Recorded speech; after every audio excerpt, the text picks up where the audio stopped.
Hello दोस्तों, मैं हूं आपका होस्ट एंड दोस्त विनोद कुमार कुशवाहा और आप देख रहे हैं सिनी टॉकर चैनल। तो आज हम स्टीवन सोडबर्ग की इस साल की बहुचर्चित film no sudden move movie के स्टोरी को एक्सप्लेन करने वाले हैं, जो एक सस्पेंस ड्रामा फिल्म है। और अगर आपको इस फिल्म के रिव्यू के बारे में ज्यादा जानना है तो आई बटन पे क्लिक करके इस फिल्म के बारे में जान सकते हैं। और IMDb की रेटिंग की बात करें तो इसे 6.5 ऑफ 10 की रेटिंग मिली है। और वही बात करें रोटन टोमेटो की तो इसे 90% टैटोमीटर रेटिंग मिली है और जिसका ऑडियंस स्कोर 61% है। तो आप समझ सकते हैं कि ये फिल्म कितनी अच्छी है। तो स्टोरी को आपके सामने पेश करने से पहले एक छोटी सी रिक्वेस्ट, वीडियो को लाइक और चैनल को सब्सक्राइब करने की। तो चलिए शुरू करते हैं। तो फिल्म की कहानी 1995 के डिट्रॉयट सिटी में बेस्ड है, जहां हमें फिल्म के लीड कैरेक्टर डॉन चिडल यानी कर्ट गोएंस को एक सैलून में जाते हुए दिखाया जाता है, जहां वो अपने दोस्त जिमी से किसी काम के सिलसिले में मिल रहा है। जहां जिमी उसे काम के सिलसिले में डग जोन्स से कार में मिलने के लिए कहता है, क्योंकि वो एक गोरा आदमी है और वो ब्लैक लोगों के सैलून में आना नहीं चाहता। जहां कर्ट भी उस पर भरोसा न करते हुए जिमी के डॉट से बंदूक को लेकर उसके पास जाता है। जहां फ्रैंक उससे कंफर्म करता है कि वो यानी कि जोन्स क्राइम की दुनिया का बॉस फ्रैंक कैम्पेली के लिए काम करता है। तो जोन्स उसे यही बताता है कि उसने फ्रैंक के साथ भी काम किया है। और फिर से कर्ट्स उससे पूछता है, क्या तुम एटकिंस के लिए काम करते हो? तो जोन्स उसे यही जवाब देता है कि मेरे चेहरे को देख के तुम्हें यही लगता है कि मैं ऑटकिंस के लिए काम करता हूँ, क्योंकि ऑटकिंस ब्लैक माफिया गैंग का बॉस है और वो एक गोरा आदमी है। जहाँ जोन्स कार में से एक लिफाफे को निकालते हुए यही बताता है कि वो एक टीम बना रहा है, जहाँ एक घर में घुसकर गन पॉइंट पे उसके मालिक को उसके ऑफिस से कुछ चीजें ले आनी है। और जब तक वो अपनी चीजें लेकर आएगा तब तक तुम में से कुछ लोगों को उसके घर में बेबी सिटिंग करनी है और ये भी ध्यान देना है कि किसी की जान ना जाए। और तुम्हें इस काम के बदले में $2000 अभी और $3000 काम खत्म होने के बाद मिलेंगे। और ये लगभग 3 घंटे का काम है। और फिर हमें रोनाल्ड रूसो के कैरेक्टर से मिलवाया जाता है, जो फ्रैंक कैपली की बीबी वेनेसा कैपली के साथ उसका अफेयर दिखाया जाता है। और फिर रोनाल्ड रूसो डग जोन्स और कर्ट गोएंस से मिलता है और फिर दोनों को लेकर डग जोन्स टीम के तीसरे मेंबर चार्ली से मिलवाता है, जहां तीनों मिलकर वहीं पे इस प्लान के बारे में बातें करते हैं। और फिर हमें उस घर के मेंबर्स मैरी वेट्स और मैट वर्ड्स और उसके 2 बच्चों से मिलवाया जाता है, जहां बच्चे स्कूल और मैट्स ऑफिस जाने के लिए तैयार हो रहा होता है।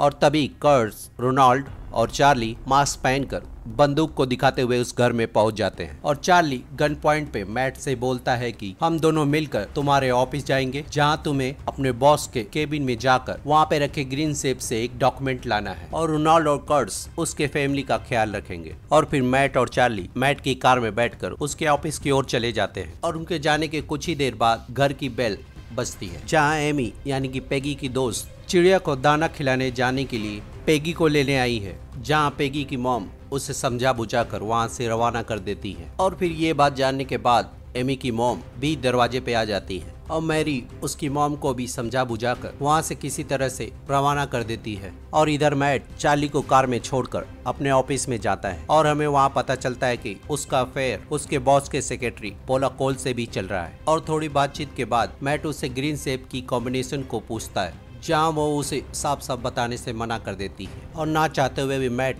उस सेब के कॉम्बिनेशन को चुरा कर उस सेब को खोलता है, जहाँ सेब उसे पूरी तरह से खाली मिलता है। और फिर मैट इस चीज से परेशान होकर कोई और फाइल को लेकर चार्ली को दे देता है, जहाँ चार्ली उस फाइल को जोन्स के पास ले जाता है। और जोन्स उस फाइल को पढ़ने के बाद इशारों में चार्ली को उसकी फैमिली को मारने के लिए कहता है। और घर पहुंचने के बाद चार्ली अपने मास्क को निकालकर मैट को लेकर घर में पहुंचता है और घर में पहुंचकर सभी लोगों को लिविंग रूम में आने को कहता है, जहां सभी लोग इस बात से हैरान हो रहे होते हैं कि चार्ली उन्हें यानी कि मैट की फैमिली को लिविंग रूम में क्यों बुला रहा है। और इसी बात पे मैट और चार्ली की बहस हो जाती है। और जैसे ही चार्ली मैट पर बंदूक तानता है, कर्ट्स उससे गोली मार देता है और इस वजह से रोनाल्ड उस पर बंदूक तान देता है। और कर्ट्स रूसो को शांत करते हुए यही समझाता है कि ये एक सेटअप है, हमें फंसाया गया है। और ये भी बताता है कि अगर ये सेटअप नहीं होता तो चार्ली के चेहरे पे मास्क जरूर होता। और इसी बीच फोन की घंटी लगातार बज रही होती है, जिसे उठाने की रिक्वेस्ट रूसो चिल्लाकर करता है। और फोन उठाने पे हमें पता चलता है कि वो फोन जोन्स का होता है। पहले तो फोन पे मैट्स को डांटता है और चार्ली को फोन देने को कहता है। मैट से फोन छीनकर जोन्स से बातें करता है और जोन्स उसे भी फोन पे धमकाता है। और रूसो घबरा कर फोन कर्ट्स को दे देता है, जहाँ कर्ट्स जोन्स को बताता है कि चार्ली मर चुका है। और तब जोन्स कहता है कि तुम्हें रोनाल्ड और उसकी सारी फैमिली को मारकर उसी सैलून में मिलो जहाँ मैं तुम्हें रोनाल्ड और तुम्हारा हिस्सा दे दूंगा। और जोन्स फोन काट देता है। और उसके बाद कर्ट्स फोन रखने के बाद मैट से यही पूछता है कि तुमने ऐसा क्या किया, जहाँ मैट उसे बताता है कि जब उसने सेफ को खोला तो वो खाली था और इसलिए उसने एक जाली डॉक्यूमेंट जोन्स को दे दिया। जिस बात को सुनकर कर्ट्स तो डिसपॉइंट होता ही है और उसकी बीवी उससे यही कहती है कि तुम्हारी एक गलती की वजह से हमारी फैमिली खतरे में पड़ गई है। चार्ली के हाथ से बंदूक निकालकर मैट्स को यही कहता है कि तुमने इसे मारा है, वो घर में घुसा और तुमने उस पर गोली चला दी और जब पुलिस आए तो तुम्हें यही बताना है कि चार्ली तुम्हारे घर में चोरी करने के लिए आया था और उससे झगड़ते वक्त तुमने उसे गोली मार दी। और इस बात को साबित करने के लिए कर्ट्स मैट्स के हाथों को पकड़कर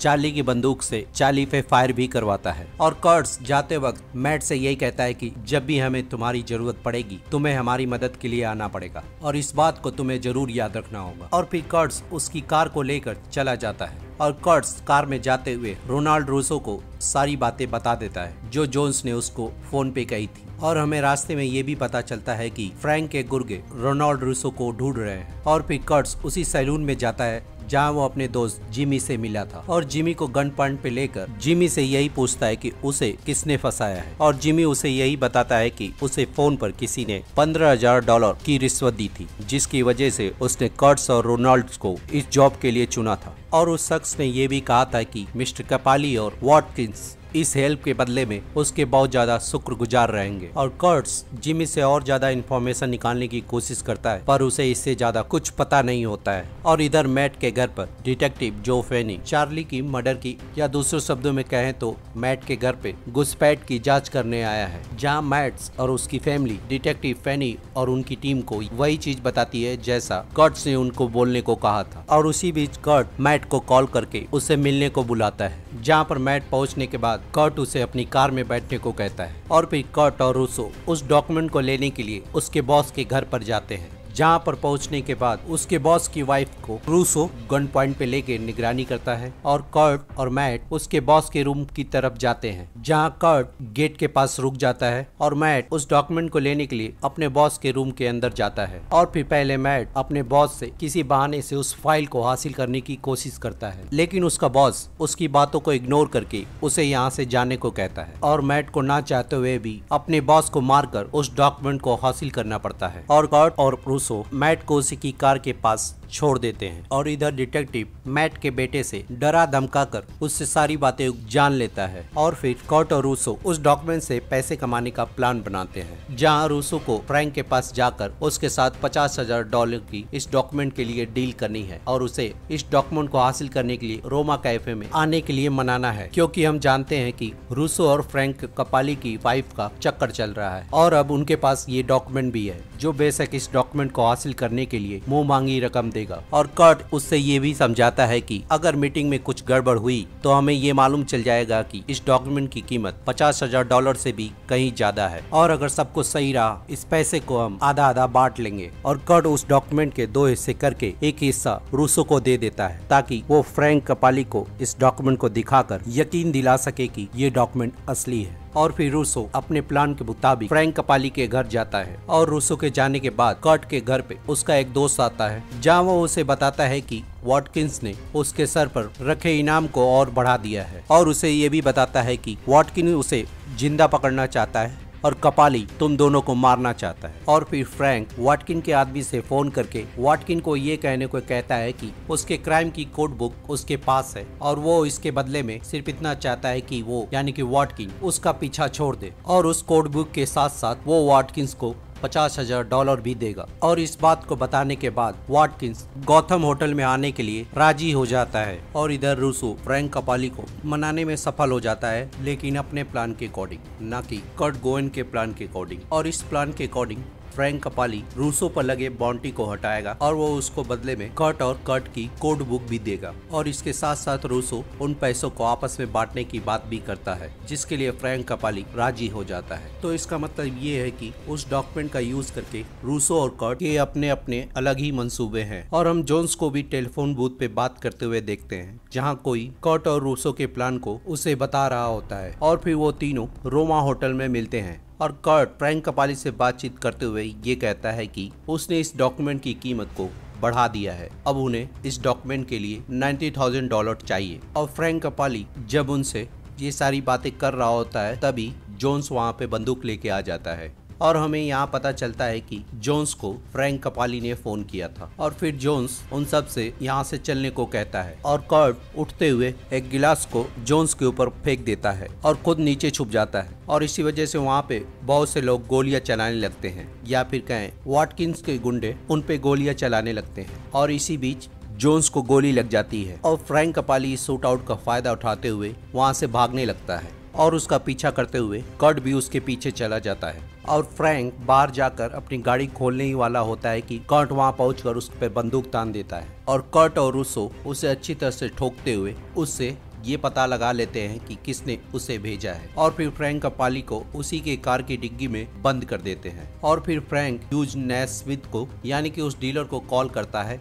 जिसे ये डॉक्यूमेंट चाहिए। और इस बातचीत में फ्रैंक को पता चलता है कि असल में $125,000 है और फ्रैंक इस डॉक्यूमेंट की डील के लिए गौतम सिटी होटल में 12 बजे बुलाता है। और वो जब फोन बूथ से कार के पास आते हैं तो फ्रैंक कपाली वहाँ से भाग चुका होता है। और फिर रात में बातें करते हुए कर्ट रूसो से एक नया प्लान बताता है, हम चाहे तो इससे और ज्यादा पैसे बना सकते हैं और हमें बस यही करना है कि हमें इस डॉक्यूमेंट के असली डीलर को खोजना है। जहाँ रूसो भी उसके प्लान से एग्री करता है और फिर वो दोनों मैट के बॉस के घर पे फिर से जाते हैं और फिर मेल फॉरवर्ड यानी कि मैट का बॉस मिस्टर लोवेन से उनकी डील करवाता है, क्योंकि मिस्टर लोवेन ने ही उस डॉक्यूमेंट को हाइड करने के लिए मैट के बॉस को पैसे दिए थे। और कर्ट का प्लान ह्यूज नैस्मिथ और मिस्टर लोवेन दोनों से पैसे हथियाने का है। और फिर वो दोनों मिस्टर लोवेन से उस डॉक्यूमेंट की डील करने के लिए गौतम होटल में जाते हैं। और फिर माइक लोवेन अपना परिचय देते हुए उन्हें ड्रिंक की ऑफर करता है, जहां कर्ट स्कॉच पीने से मना कर देता है लेकिन रूसो नहीं। और फिर रूसो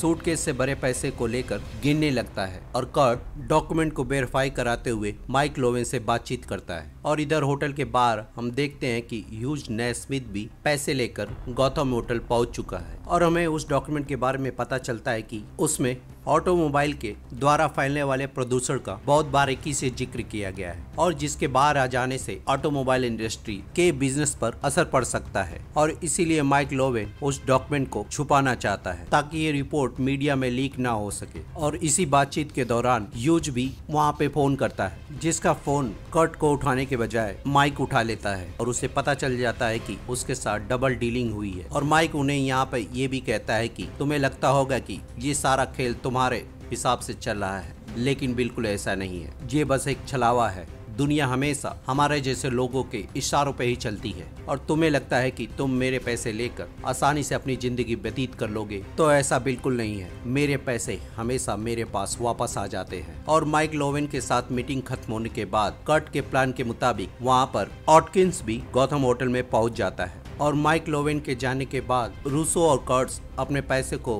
हाफ हाफ बांट ही रहे होते हैं कि दरवाजे को ऑटकिंस के गुर्गे खटखटाने लगते हैं। और फिर रूसो और कर्ट अपने पैसे को टेबल के नीचे छुपाकर और दरवाजा खोलने पे रूसो को पता चलता है कि कर्ट ने उसके साथ डबल क्रॉस किया है। जहां एल्ड्रिक ऑटकिंस कर्ट से अपनी डायरी लेता है और उसके बाद बंदूक की नोक पर कर्ट को लेकर चला जाता है। और हम ऑटकिन के गुंडों के हाथ में ह्यूज नैस्मिथ के पैसों से भरे बैग को भी साफ साफ देख सकते हैं। और फिर रूसो कर्ट और अपने पैसे को लेकर उसी होटल के एक कमरे में जाता है जहाँ पे फ्रैंक कपाली की वाइफ उसका इंतजार कर रही होती है। और जब एल्ड्रिक ऑटकिंस कर्ट को लेकर होटल के बाहर निकलता है तो डिटेक्टिव जो फेनी उसका इंतजार कर रहा होता है। और तब इस सिचुएशन को हैंडल करते हुए एल्ड्रिक ऑटकिंस जो फेनी को 2 ऑफर देता है कि वो चाहे तो कर्ट को चार्ली के मर्डर के जुर्म में गिरफ्तार कर सकता है और बदले में उसको सिर्फ 25 ग्रैंड और प्रमोशन मिलेगा, लेकिन वो इसी वक्त उससे कहीं ज्यादा उसे पैसे देने का ऑफर देता है और डिटेक्टिव उसके ऑफर को कबूल कर लेता है। और फिर एल्ड्रिक ऑटकिंस कर्ट को डिग्गी में बंद करके उसको लेकर चला जाता है। और इधर रूसो पैसे को 2 सूटकेस में भरकर एक बैग